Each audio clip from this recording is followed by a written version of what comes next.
Breaking news out of Washington and the Mediterranean Sea this morning. The U.S. Congress, this U.S. Congress, the most deeply divided and partisan Congress since before the Civil War, has made a nearly unanimous decision to rename something after Trump.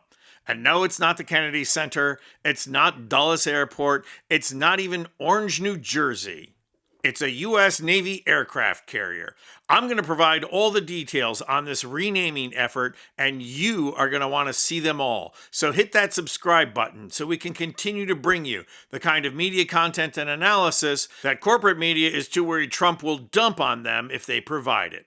So why is Congress moving to rename the USS Gerald Ford after Trump? Is it because of Trump's bold leadership in ordering the crew aboard the aircraft carrier to extend their deployment twice? The Gerald Ford was scheduled to come home, but then it was sent to Venezuela to support Trump's illegal attack on Venezuela. It was supposed to come home from that, but now Trump is boldly sending it to the Mediterranean to support his big boy attack on Iran. The crew has now been on board for 241 days, and with Trump's latest extension, they will now be on board for 11 months.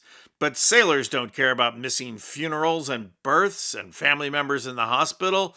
Not anymore, they don't, thanks to Pete Hegseth's new warrior culture.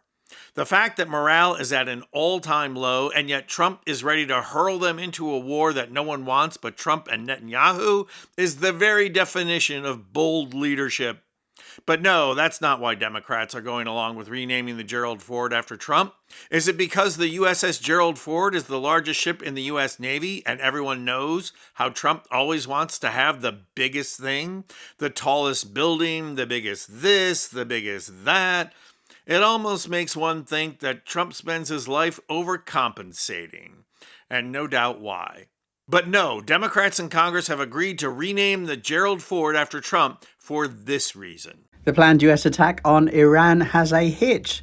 Most of the bomb-targeting crew are busy queuing for toilets on the lead vessel, the USS Gerald R. Ford. This is not a joke. A set of emails was obtained by NPR, a US public broadcasting group, revealing that toilet wars have broken out on board the most expensive ship the US Navy ever built. And the Wall Street Journal followed up to confirm the tale today. There are too few functioning toilets for 4,600 sailors, and the problem is worsening daily. Problem 1, design planners screwed up by including too few toilets for 4,000 plus sailors, leading to 45-minute queues on a daily basis. Problem 2, engineers screwed up by installing a fragile vacuum system in which a single valve breakdown on one toilet can stop all the toilets in an entire department functioning, making the queues even longer. Problem 3, some of the temporary repair operations, such as using an acid flush to clear out calcium buildups, can only be done while the ship is docked. No prospect of that. But with so many toilets out of order, too much pressure is put on the ones still working, so the problem will just spread.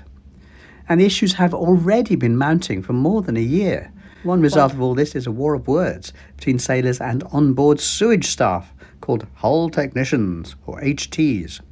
One sewage engineering chief complained that sailors put all sorts of problematic material down the toilets. Even T-shirts were found clogging the pipes. Our sewage system is being mistreated and destroyed by sailors on a daily basis. My HTs are currently working 19 hours a day right now, trying to keep up with the demand. So yes, the USS Gerald Ford is literally full of shit, and that makes it the perfect thing to name after Trump. This is a $13 billion ship, and its design flaws are staggering.